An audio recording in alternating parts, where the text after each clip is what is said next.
भागवत जी कहते हैं कि वातनाशक, पित्तनाशक और कफनाशक ऐसी चीजें दुनिया में एक साथ मिले बहुत रेयर, बहुत रेयर।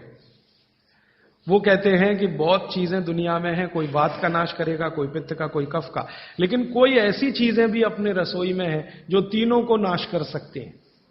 उनमें से नंबर 1 है आंवला। आंवला। फिर दूसरा है हरडे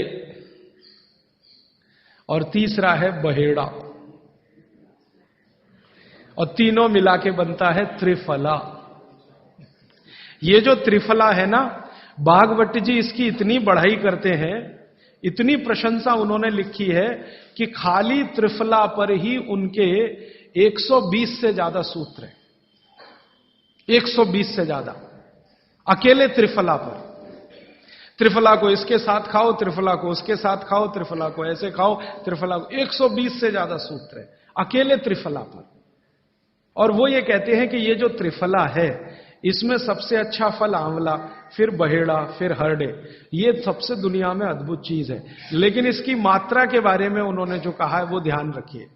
ज्यादातर लोग त्रिफला इस्तेमाल करते हैं, करिए, बहुत अच्छा है, लेकिन मात्रा ध्यान रखिए। हम क्या करते हैं कि हर, बहेड़ा, आंवला तीनों बराबर मात्रा में मिला के त्रिफला बनाते हैं। वो कहते हैं कि ये उतना उपयोगी नहीं है, और हमने करके भी देखा। वो कहते हैं कि त्रिफला सबसे अच्छा होता है 1, 2, 3 के अनुपात में। पहला है हरडे 1 अनुपात, दूसरा है बहेड़ा 2 अनुपात और तीसरा है आंवला 3 अनुपात। अब इसको मात्रा में कहूं, अगर त्रिफला बनाना है तो हरडे लेना 100 ग्राम, बहेड़ा लेना 200 ग्राम और आंवला लेना 300 ग्राम। तो ये 100, 200, 300 ग्राम की मात्रा में आप जो त्रिफला चूर्ण तैयार करेंगे, वो कहते हैं ये अद्भुत है, वात, पित्त, कफ तीनों का नाश करता है, तीनों का।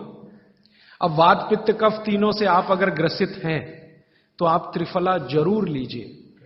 कैसे लाएं? त्रिफला लेने के 2 नियम बताए उन्होंने, एक रात को और एक सवेरे। सवेरे का नियम उनका यह है कि सवेरे सवेरे अगर त्रिफला खाएं तो गुड़ के साथ, नहीं तो शहद के साथ। गुड़ या शहद, वैसे ही आप तय कर लीजिए, जैन है तो गुड़, अजैन है तो शहद। तो सवेरे का त्रिफला खाएं तो गुड़ या शहद के साथ, रात का त्रिफला खाएं तो दूध के साथ या गर्म पानी के साथ। त्रिफला तो एक ही है ना, सवेरे भी त्रिफला ही खा रहे हैं, रात को भी। लेकिन भागवत जी कहते हैं असर अलग अलग हैं दोनों के। रात को जो आप त्रिफला खाएंगे दूध के साथ या गर्म पानी के साथ, तो ये त्रिफला रेचक है। रेचक शब्द उन्होंने इस्तेमाल, रेचक माने पेट को साफ करने वाला, बड़ी आंत की सफाई करने वाला, शरीर के सब अंगों की सफाई करने वाला, झाड़ू लगाने वाला जो व्यक्ति, वो रेचक। तो कहते हैं रात को अगर त्रिफला आप ले रहे हैं दूध के साथ या गर्म पानी के साथ, तो ये रेचक है, माने ये एक ही काम सबसे ज्यादा करेगा कि आपकी कब्जियत मिटा देगा। कितनी भी पुरानी कब्जियत है मिटा देगा, 40 साल पुरानी भी मिटा देगा रात को। और जो दिन को त्रिफला खाया सवेरे गुड़ के साथ, तो वो कहते हैं ये पोषक है।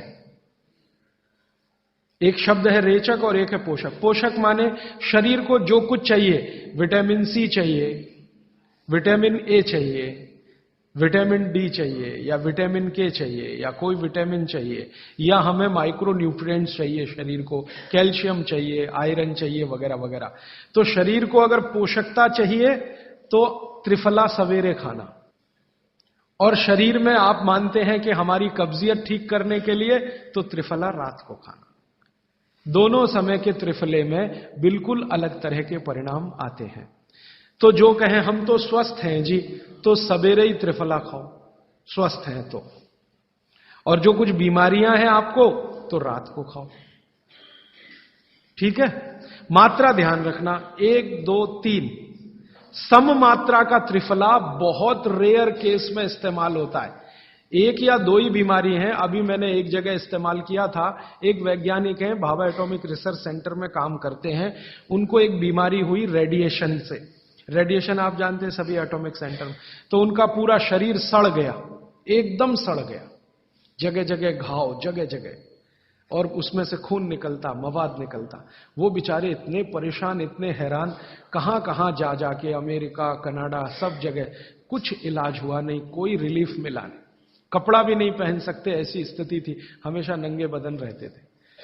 तो ऐसे ही किसी ने मुझे उनके बारे में बताया। बंबई तो मैं अक्सर जाता रहता हूं कि राजीव भाई एक ऐसे व्यक्ति हैं। तो मैं उनको गया था मिलने और देखने, तो मैंने देखा सच में हालत बहुत खराब थी। तब मैंने उनसे कहा कि आप बहुत परेशान हैं। हाँ बहुत परेशान हूं, दवा सब काम लेके देख ली, कुछ उपयोग होता नहीं। मैंने कहा मैं होम्योपैथी दूं? उन्होंने कहा होम्योपैथी मैं नहीं लेना चाहता। तो मैं पूछा चलो आप फिर एक काम करो, त्रिफला चूर्ण खाओ बस, और कुछ मत करो। तो उन्होंने त्रिफला चूर्ण शुरू किया। ये मैंने बताया 1 2 3 शुरू किया। 3-4 महीने में रिजल्ट बहुत थोड़ा आया, थोड़ा आया। फिर मैंने कहा मात्रा बदल के देखते हैं। फिर उनकी सब मात्रा की मैंने, बराबर जितनी मात्रा आंवला, बराबर उतनी मात्रा बहेड़ा, बराबर उतनी हरडे। अभी स्थिति यह है कि वो बिल्कुल ठीक है। 1-1.25 साल उनको हुआ त्रिफला खाते खाते, बिल्कुल ठीक है, और पहले से ज्यादा प्रफुल्लित है, पहले से ज्यादा एनर्जेटिक है। आप जानते हैं रेडिएशन का दुनिया में इलाज नहीं है। ये उदाहरण मैंने जानबूझ के दिया, ऐसे सैकड़ों उदाहरण है मेरे पास। रेडिएशन का दुनिया में इलाज नहीं है, लेकिन त्रिफला चूर्ण के पास उसका इलाज है। अगर यही त्रिफला चूर्ण अमेरिका में हुआ होता ना, यूरोप में हुआ होता, तो अब तक इस पर पेटेंट लेकर करोड़ों डॉलर कमाए होते उन्होंने। ये हमारे यहां प्रचंड मात्रा में है, हर घर में है, हर गांव में है, इसलिए हमें इसकी कीमत नहीं मालूम। मैं आपसे फिर कह रहा हूं, आपके सोचने का नजरिया बदल दीजिए। प्रकृति ने जो चीजें प्रचंड मात्रा में हमको दी हैं, वो उतनी ही कीमती हैं। वो प्रकृति की हमारे ऊपर कृपा है, जो हमारी जरूरत के हिसाब से दी है। आंवले का इतना उत्पादन इस देश में होता है, आप जानते हैं। बहेड़ा इतना मिलता है, हरडे इतना मिलता है, और लगभग फोकट की स्थिति में मिलता है। अब पता नहीं कौन कौन लोग उसी आंवले को 200-250 रुपए किलो च्यवनप्राश बना के बेच लेते हैं। ये जो च्यवनप्राश है ना, ये त्रिफला चूर्ण से कई कई गुना नीचा है।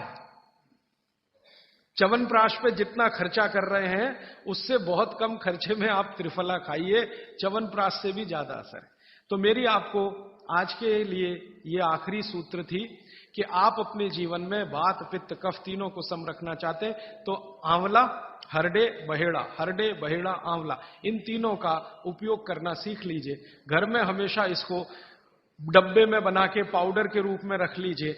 अब आप कहेंगे इन तीनों को एक साथ खाएं, आप अकेला आंवला भी खा सकते हैं। आंवला तीनों दोष दूर करता है, वात, पित्त, कफ। हरडे तीनों दोष दूर करता है, वात, पित्त, कफ। और बहेड़ा तीनों दोष दूर करता है, वात, पित्त, कफ। इसलिए भागवत जी कहते हैं सर्वोत्तम फल यही है, आंवला, हरडे, बहेड़ा। दूसरे फलों से कई गुने ज्यादा ताकतवर यही फल है, आंवला, हरडे, बहेड़ा।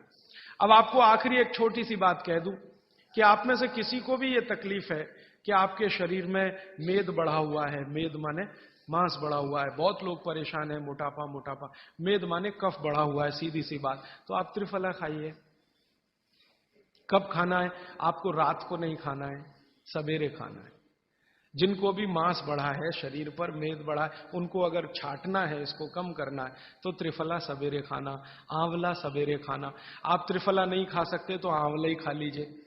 4 आंवले, 3 आंवले रोज खा लीजिए। आंवले को मुरब्बा बना के खा लीजिए, मुरब्बा को और आंवले का अचार बना के खा लीजिए, आंवले की चटनी बना के खा लीजिए, जैसे भी है आंवला खा लीजिए। 3 से 4 आंवला जितना होता है, ये पेट में जाते रहे तो साल भर में आप देखोगे आप पहले से ज्यादा स्लिम और ट्रिम हो जाएंगे। और आंवले के बारे में आज के जो वैज्ञानिक कह रहे हैं, आज के, वो कहते हैं कि दुनिया का सबसे अच्छा एंटीऑक्सीडेंटल फल कोई है तो वो यही है। एंटीऑक्सीडेंट माने जो ऑक्सीडेशन की क्रिया को कम करे, और शरीर में हमेशा ऑक्सीडेशन चलता है। ऑक्सीडेशन में उम्र कम होती है, शरीर के हर अंग का क्षय होता है।